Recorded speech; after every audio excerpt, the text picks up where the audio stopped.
ازيكم عاملين ايه؟ يا رب تكونوا بخير. حلقة جديدة وفيديو جديد. النهاردة بقى هنتكلم طبعا عن ماتش ريال مدريد واشبيلية. ريال مدريد اللي يعني كان نازل بعنوان واحد بس، هو يعني احنا موجودين ويعني هنزعل برشلونة وجماهير برشلونة ولاعيبة برشلونة وهنندمهم على كل نقطة ضيعوها، وهنوريهم بقى ازاي تكسب الفرق وتنهي الماتشات من البدايات. عنوان كان صريح وواضح جدا من لعيبه ريال مدريد. فتعالى يلا بقى نخش نتكلم عن الماتش براحتنا. بس قبل ما نخش ونتكلم، يا ريت تدعمني بالشير واللايك والسبسكرايب للقناه وتفعل زر الجرس عشان يوصلك كل جديد.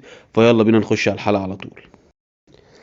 طبعا الماتش يا جماعه بتاع ريال مدريد واشبيليه ماتش بصراحه كان جميل جدا. ريال مدريد كان حلو قوي قوي، شكل الماتش حلو جدا جدا واللعيبه فايقه وحاجه يعني مميزه جدا بصراحه من بدايه الماتش. طبعا يعني حابب اقول للمعلق طبعا عصام الشوالي، يعني بشكره بصراحه لانه يعني خلاني اخد القرار بمنتهى السهوله ان اسيب ماتش تشيلسي وايفرتون عادي جدا واروح بقى اتفرج على ماتش ريال مدريد واشبيليه بمنتهى الاريحيه بصراحه. يعني الواحد كان طبعا كنت بتفرج على ماتش مانشستر يونايتد وفاتح ايه قدامي تشيلسي برضه، فقلت لا بقى ما بديهاش، هفتح ريال مدريد احسن. لانه يعني شويه شويه انا كنت حاسس ان عصام الشوالي يعني ايه فاهم، هو عايز يقفل اصلا الماتش ويروح. فهو كان ماتش بصراحه يعني فيه كلام كتير برضه، يعني كان ماتش يعني رخم قوي. فيعني بصراحه سهل علينا الوضع وخلانا ان احنا نروح نتفرج على ماتش بقى ممتع جدا. ريال مدريد بدأ الماتش مش عايز غير المكسب، مش شايف قدامه غير انه لازم يعكنن على برشلونة ويحزنهم على الثلاث نقط اللي خسروهم امبارح والثلاث نقط اللي قبلهم بتوع ليجانس. بيقدروا ان هم يكسبوا بنتيجة كبيرة 4-2 في ماتش يعني محترم جدا. وطبعا كده بقوا 18 ماتش هم واتلتيكو مدريد 41 نقطة و40 نقطة، يعني معاهم ماتش مؤجل كمان لان برشلونة لعب 19. فلو كسبوا هيبقى الفرق ما بين اتلتيكو وبرشلونة 6 نقط وبين الريال وبرشلونة 5 نقط. فيعني بعد ما كان برشلونة هو اللي متصدر الليجا وهو اللي عامل قلق وكسب الريال 4، وكان يعني شبح جديد، وبرشلونة يعني كان الفرقة العائدة من الظلام يعني. ولكن بيقدروا ان هم بصراحة يعني يخلوا الدنيا ترجع زي ما كانت، والمنافسة هتبقى ما بين اتلتيكو مدريد وريال مدريد. ويمكن ده لو تفتكروا اللي قلناه في اول الموسم خالص في توقعات الجزء الاول من الموسم، وانا ما شفتش الحلقة دي ارجع شوفها. يعني كنا متوقعين ان الدور الاولاني هينتهي كده، ارجع وشوف الحلقة. اتوقعنا ان الدور الاولاني هيخلص اتلتيكو مدريد في الصدارة، ريال مدريد في المركز الثاني، وبرشلونة هي اللي في المركز الثالث. فيعني كان توقع في محله بصراحة. ولكن هو برشلونة فاجئنا وعمل اداء خلانا كلنا نستغرب، ولكن رجع عادي للحياة الطبيعية بتاعت برشلونة اخر فترة طبعا ما بعد ميسي يعني. فحاجة محزنة جدا. تعالوا بس نروح لماتشنا ونتكلم عن ريال مدريد، ونتكلم طبعا عن ماتش كان مهم جدا مع اشبيلية. الماتش طبعا يعني اول حاجة التشكيل عجبني النهاردة. انشيلوتي يمكن عمل توليفة محترمة، عملت اداء كويس. طبعا انت عندك نجمك الاولاني فينيسيوس جونيور اللي كل ما بيغيب انت بتتأثر، مش موجود النهاردة، احسن لاعب في العالم بقى وكل الكلام الجميل ده، فمش معاك النهاردة. فانت هتبدأ بايه؟ بدأ بقى طبعا ب4-3-3 المعتادة، ولكن في خط الظهر فاسكيز وتشاوميني وروديجير وكامافينجا ناحية الشمال. ودي حاجة مهمة جدا، كامافينجا ناحية الشمال دي بيأمنك دفاعيا جدا، وفي نفس الوقت بيديك ادوار في نص الملعب وادوار هجومية زيادة. في نص الملعب لعبت سيبايوس وفالفيردي الاثنين زي ديفندرات كده، او الاثنين مقفلين في نص الملعب. قدامهم بقى الرباعي امبابي وبيلينجهام ودياز ورودريجو. ودي كانت احلى حاجه عملها انشيلوتي، ان الاربعه بيتداوروا يعني الاماكن ما بين بعضيهم. تلاقي دياز شويه على ناحيه اليمين، تلاقي شويه رودريجو هو اللي ناحيه اليمين، امبابي بينزل يستلم وتلاقي رودريجو هو المهاجم، امبابي هو اللي بينزل ويبقى هو المهاجم، بيلينجهام ناحيه الشمال شويه شويه بيضم وامبابي هو اللي يروح ناحيه الشمال. فتدور ما بين الاربع لعيبه في الحته الهجوميه دي عامل شكل محترم جدا وادى اريحيه للاربع لعيبه. وشفنا طبعا 4 تجوان كل جون فيهم احلى من التاني.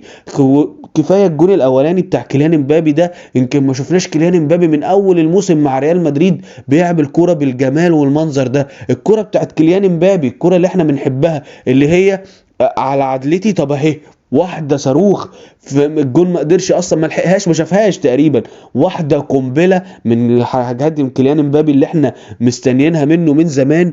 كوره جميله جدا، 1-0 لريال مدريد لسه في اول 9 دقايق، بنقول بسم الله الرحمن الرحيم.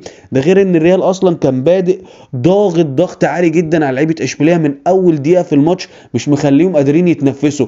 واحده ورا الثانيه ورا الثالثه، الكوره خدت المساحه مع امبابي، قدر انه يلم ويحط نفسه في المساحه، وادى واحده قنبله عشان ريال مدريد يبقى 1-0. ومفيش بعديها 5 دقايق ولا 10 دقايق لقينا فالفيردي بقى. قال لك اشمعنى امبابي وفالفيردي؟ يعني اتكلمنا عنه كتير، قلنا قد ايه هو لاعب مميز وقد ايه بيقوم بادوار كتيره في الملعب. لو لعبته باك يمين شغال، لعبته في نص الملعب شغال، لعبته وينج شغال، بيفيدك في كل الاماكن. فواحده بقى برضو من فالفيردي صاروخ، يعني ارض جو، يعني ملهاش حل بصراحة. جميلة، الراجل حطها في المقص، ملهاش اي حل. الحارس ما قدرش ان هو يتعامل معاه، على الرغم من ان هي يعني في اتجاهه وفي زاويته، ويعني لو حارس تقيل شوية كان قدر ان هو يصدها، ولكن الكرة كانت قنبلة صاروخ. فالفيردي قدر ان هو يحط الجون التاني. وفي الجون التالت بقى، ودي كانت برضو من اللعبة بقى، يعني هي دي اللعبة اللي ريال مدريد زي ما بقول لك ضاغط يعمل 1-2 في نص الملعب. عندك سيبايوس النهارده، لازم نتكلم عن سيبايوس شويه. اللاعب ده قلت لكم يمكن في اخر حلقه اتكلمنا فيها عن ريال مدريد، قلت ان سيبايوس لعيب مميز، عنده فكر، بيقدر ازاي في نص الملعب بيقدر يعمل ادوار دفاعيه بشكل محترم قوي، وبيقدر ان هو يعني يعمل زي حائط صد كده، بيسترجع الكرة بطريقة سريعة وبسرعة جدا، بيقدر ان هو يسترجع الكرة، بيقدر ان هو يضغط كويس. يعني انا يعني لو انت بتسألني وبتقولي سيبايوس لو مش هياخد فرصته في ريال مدريد، احب اشوفه مع اموريم في مانشستر يونايتد قوي.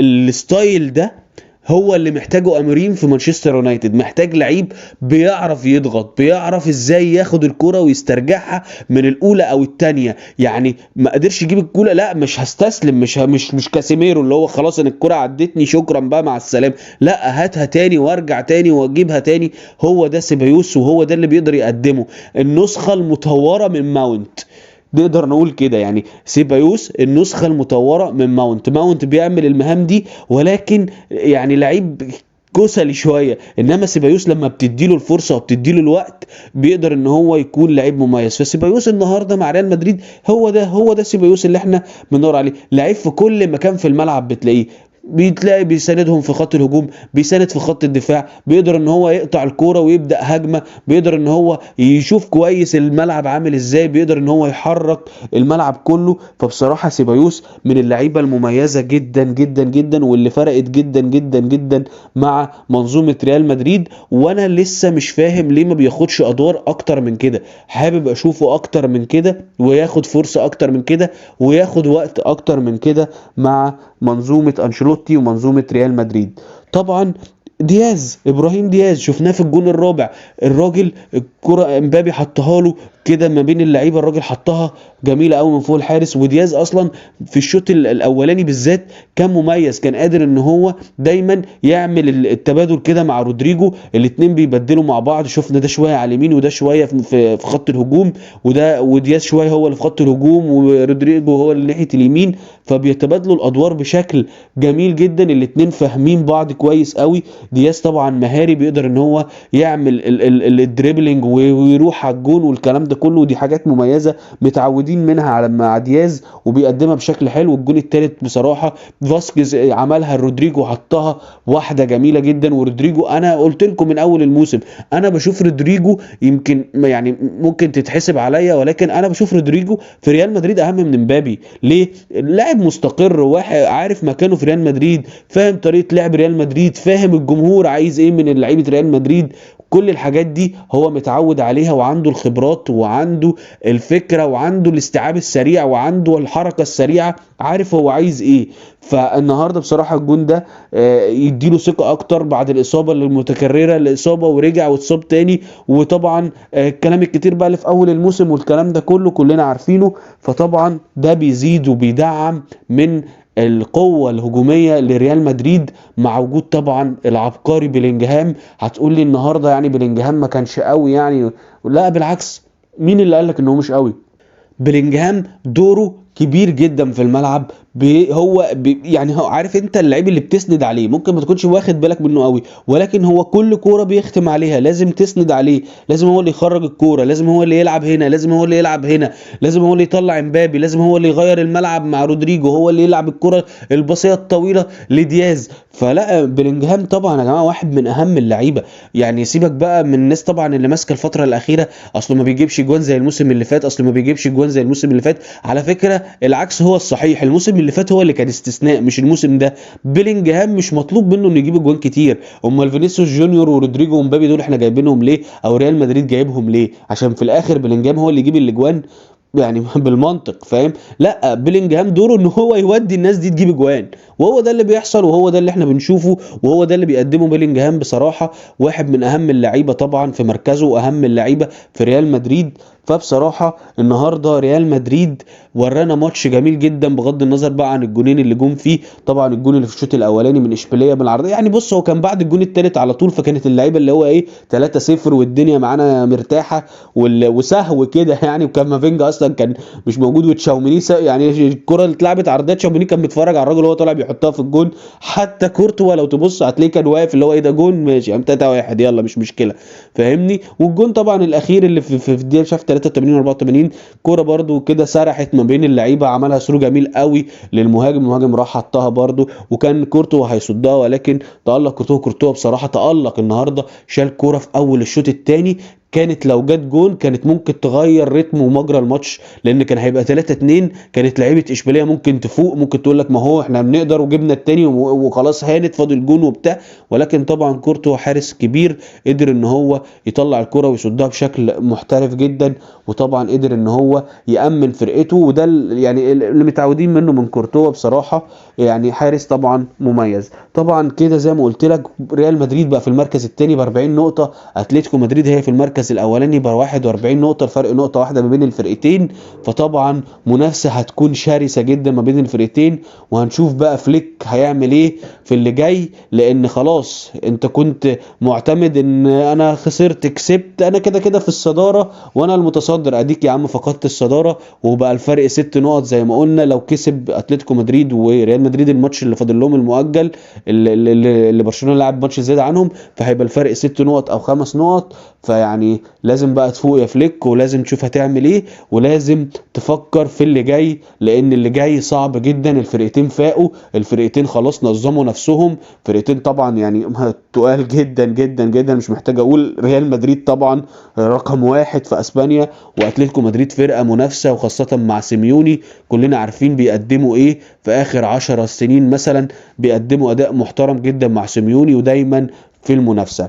دي كان ملخص ماتش برشلونة مع اشبيلية. يا رب تكون الحلقة عجبتكم، يا رب ما كنتش طولت عليكم. ما تنسوش تدعمونا بالشير واللايك والسبسكرايب للقناة، وتفعلوا زر الجرس عشان يوصلكم كل جديد. وبشكركم جدا وسلام.